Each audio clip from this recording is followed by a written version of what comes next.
Selamat malam dan selamat datang. Malam ini kita akan membahas masalah hidup dan mati, topik yang memengaruhi jutaan orang di seluruh dunia, seringkali tanpa peringatan. Kita akan membahas tentang penyakit jantung koroner, suatu kondisi yang memengaruhi inti dari keberadaan kita, yaitu jantung kita. Tapi apa yang terjadi ketika organ vital ini terganggu? Ketika suplai darahnya sendiri terganggu, kekurangan oksigen yang dibutuhkan untuk berfungsi. Jadi, tetaplah bersama kami saat kita memulai perjalanan penting untuk memahami penyakit jantung koroner.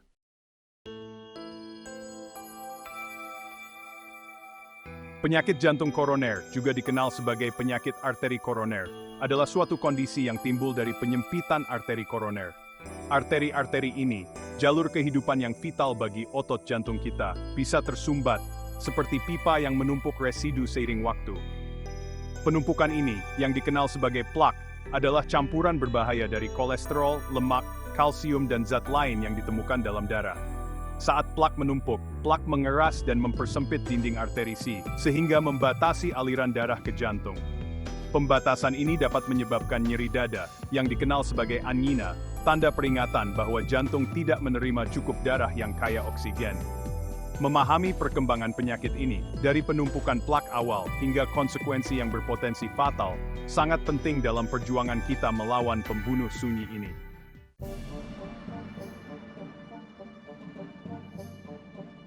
Apa yang menyebabkan penumpukan plak secara diam-diam di arteri kita, yang menjadi panggung bagi penyakit jantung koroner? Jawabannya sayangnya tidak sederhana. Ini adalah interaksi kompleks dari berbagai faktor.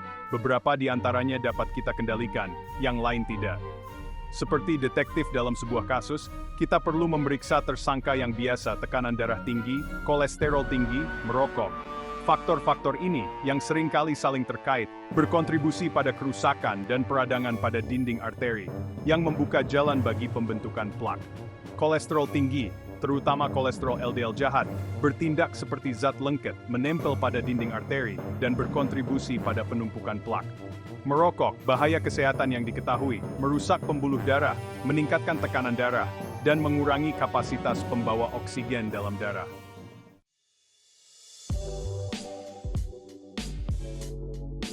Penyebutan kolesterol seringkali membuat kita merinding, membayangkan arteri yang tersumbat dan masalah jantung.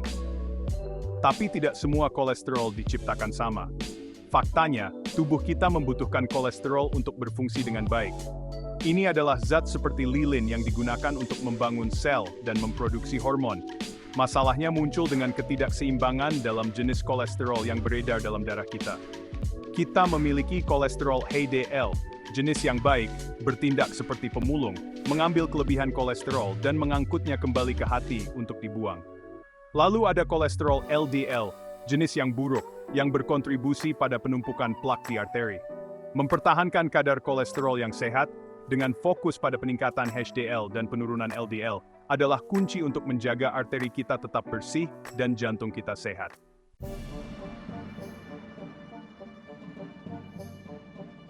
Sementara kolesterol tinggi dan merokok merupakan kontributor utama penyakit jantung koroner, keduanya tidak menceritakan keseluruhan cerita. Kondisi kompleks ini seringkali merupakan hasil dari jalinan faktor risiko yang saling terkait.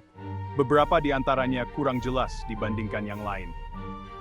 Diabetes, gangguan metabolisme yang ditandai dengan kadar gula darah tinggi, merupakan faktor risiko yang signifikan.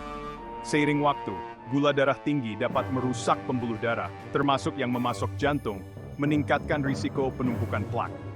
Obesitas, masalah kesehatan global yang terus meningkat, juga berperan. Kelebihan lemak tubuh, terutama di sekitar perut, dapat menyebabkan peningkatan peradangan dan resistensi insulin. Keduanya berkontribusi pada penyakit jantung. Olahraga teratur, membantu meningkatkan kadar kolesterol, mengelola berat badan, dan menurunkan tekanan darah. Semuanya penting untuk kesehatan jantung.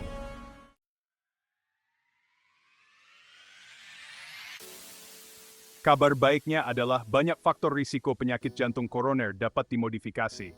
Artinya kita memiliki kekuatan untuk mengubahnya. Pilihan gaya hidup kita, keputusan yang kita buat setiap hari, dapat memicu api penyakit ini, atau membantu memadamkan apinya. Pola makan memainkan peran penting. Mengonsumsi makanan sehat untuk jantung, kaya buah-buahan, sayuran, biji-bijian, dan protein tanpa lemak, dapat membantu menurunkan kadar kolesterol, mengelola berat badan, dan mengurangi risiko penyakit jantung. Olahraga teratur, bahkan aktivitas sedang selama 30 menit hampir setiap hari dalam seminggu, dapat membuat perbedaan besar. Berhenti merokok, mungkin satu-satunya perubahan gaya hidup terpenting yang dapat dilakukan seseorang, secara signifikan mengurangi risiko penyakit jantung. Dengan memahami faktor risiko yang dapat kita kendalikan dan membuat pilihan sadar untuk menguranginya, kesendepangan dan bistekin jantung kita.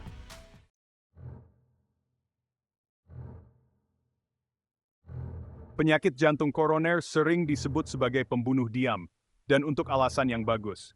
Pada tahap awal, mungkin tidak menunjukkan gejala yang nyata. Perkembangan diam-diam ini membuatnya semakin berbahaya, karena penyakit ini dapat berkembang tanpa disadari sampai bermanifestasi sebagai kejadian jantung serius. Namun, tubuh kita sangat intuitif dan sering mengirimkan sinyal peringatan ketika ada sesuatu yang tidak beres.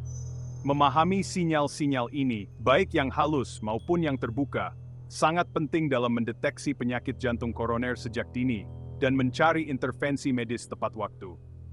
Peringatan ini dapat berkisar dari ketidaknyamanan ringan hingga rasa sakit yang melemahkan, tergantung pada tingkat keparahan penyumbatan di arteri koroner.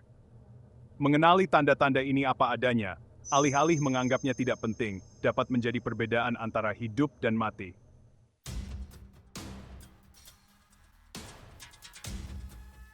Salah satu gejala penyakit jantung koroner yang paling umum dan signifikan adalah angina, sering digambarkan sebagai nyeri dada, ketidaknyamanan, atau tekanan.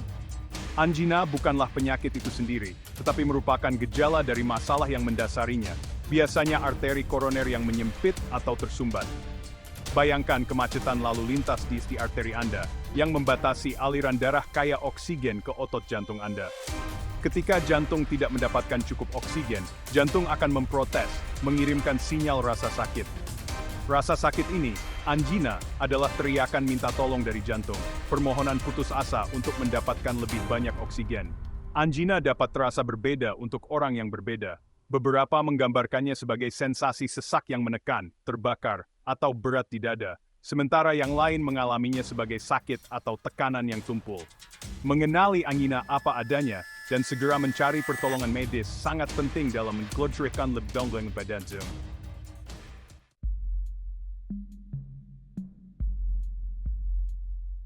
Sementara nyeri dada adalah gejala khas penyakit jantung koroner, itu bukan satu-satunya cara tubuh memberi sinyal masalah. Faktanya, banyak individu, terutama wanita, dan mereka yang menderita diabetes, mengalami gejala atipikal yang mungkin tidak segera memunculkan tanda bahaya. Gejala-gejala ini bisa jadi samar dan mudah salahartikan sebagai kondisi lain, sehingga diagnosis dan pengobatan dini menjadi menantang. Sesak napas, terutama saat beraktivitas, adalah salah satu gejalanya. Ketika otot jantung tidak menerima cukup oksigen, itu memengaruhi kemampuan paru-paru untuk berfungsi secara optimal, yang menyebabkan sesak napas. Mual, gangguan pencernaan, atau mulas, terutama setelah makan atau aktivitas fisik, juga bisa menjadi indikasi penyakit jantung koroner. Kelelahan, bahkan setelah istirahat yang cukup, adalah keluhan umum lainnya.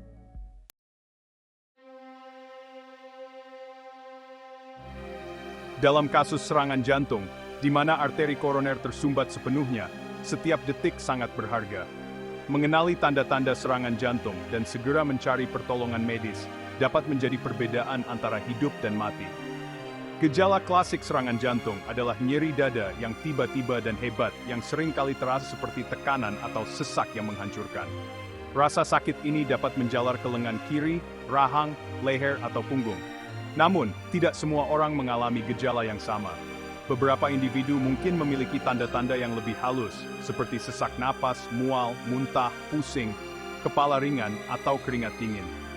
Penting untuk diingat bahwa ketidaknyamanan yang tiba-tiba dan tidak dapat dijelaskan di dada, terutama bila disertai dengan gejala lain, harus ditanggapi dengan serius.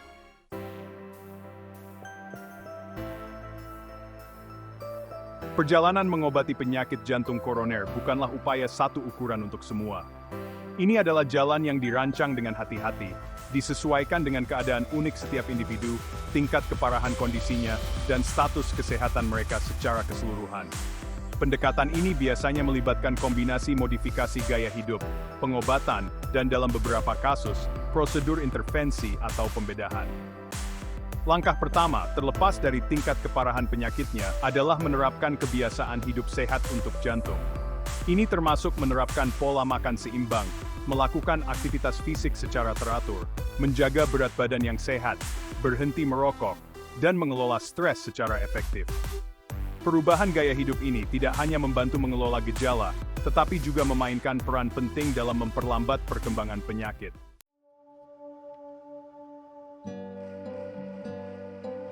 Obat-obatan seringkali menjadi garis pertahanan berikutnya dalam mengelola penyakit jantung koroner. Mereka bekerja dengan berbagai cara, beberapa bertujuan untuk meringankan gejala, yang lain menargetkan penyebab penyakit yang mendasarinya. Bagi individu yang mengalami angina, obat-obatan seperti nitroglycerin dapat memberikan kelegaan yang cepat dengan merelaksasi arteri koroner, memungkinkan lebih banyak darah mencapai otot jantung. Aspirin, obat bebas yang umum, memainkan peran penting dalam mencegah pembekuan darah, yang dapat menyelamatkan jiwa jika terjadi serangan jantung. Statin, golongan obat lain, sering diresepkan untuk menurunkan kadar kolesterol, terutama kolesterol LDL, jenis jahat yang berkontribusi pada penumpukan plak. Beta blocker adalah alat penting lainnya dalam memerangi penyakit jantung koroner.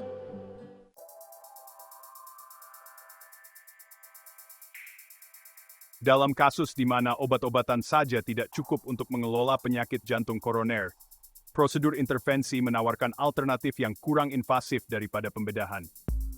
Prosedur ini, yang dilakukan di laboratorium kateterisasi jantung khusus, bertujuan untuk membersihkan penyumbatan di arteri koroner, memulihkan aliran darah ke otot jantung. Salah satu prosedur tersebut adalah angioplasti, juga dikenal sebagai intervensi koroner perkutan atau PCI. Dalam prosedur ini, tabung tipis dan fleksibel yang disebut kateter dimasukkan ke dalam arteri di selangkangan atau lengan dan diarahkan ke lokasi penyumbatan di arteri koroner. Balon kecil di ujung kateter kemudian dikembangkan, menekan plak ke dinding arteri, dan melebarkan saluran yang menyempit. Seringkali, tabung jaring logam kecil yang dapat mengembang, yang disebut stent, ditanamkan secara permanen di lokasi penyumbatan untuk membantu menjaga arteri tetap terbuka.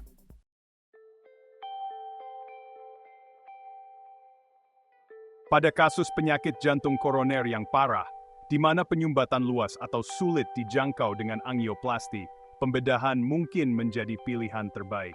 Pencangkokan bypass arteri koroner, yang biasa dikenal sebagai operasi bypass, adalah prosedur pembedahan besar yang menciptakan jalan memutar di sekitar arteri koroner yang tersumbat, memulihkan aliran darah ke otot jantung.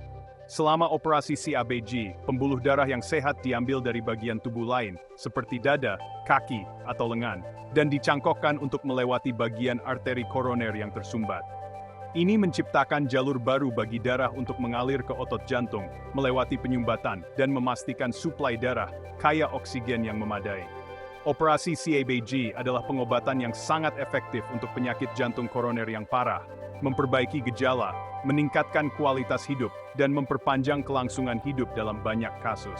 Keputusan untuk menjalani operasi dibuat berdasarkan kasus per kasus, dengan mempertimbangkan faktor-faktor seperti tingkat keparahan penyumbatan dan kesehatan individu secara keseluruhan.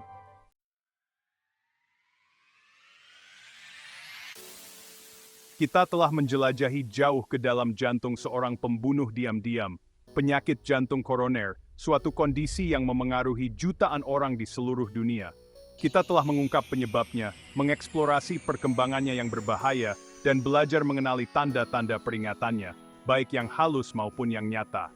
Tapi pengetahuan tanpa tindakan seperti benih yang tidak ditanam, itu ada di tangan kita, secara harfiah, untuk bertanggung jawab atas kesehatan jantung kita, untuk membuat pilihan sadar yang mengurangi risiko kita, dan melindungi inti dari keberadaan kita.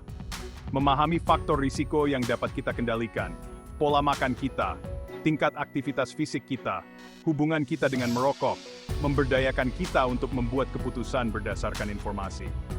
Setiap pilihan sehat, setiap perubahan positif, adalah langkah menuju jantung yang lebih kuat dan lebih sehat.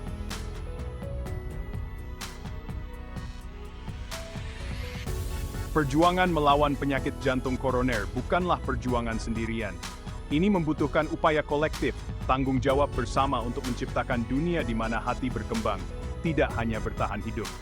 Ini dimulai dengan percakapan terbuka, dengan mendobrak stigma seputar penyakit jantung, terutama dalam keluarga di mana kecenderungan genetik berperan. Deteksi dini dan intervensi sangatlah penting.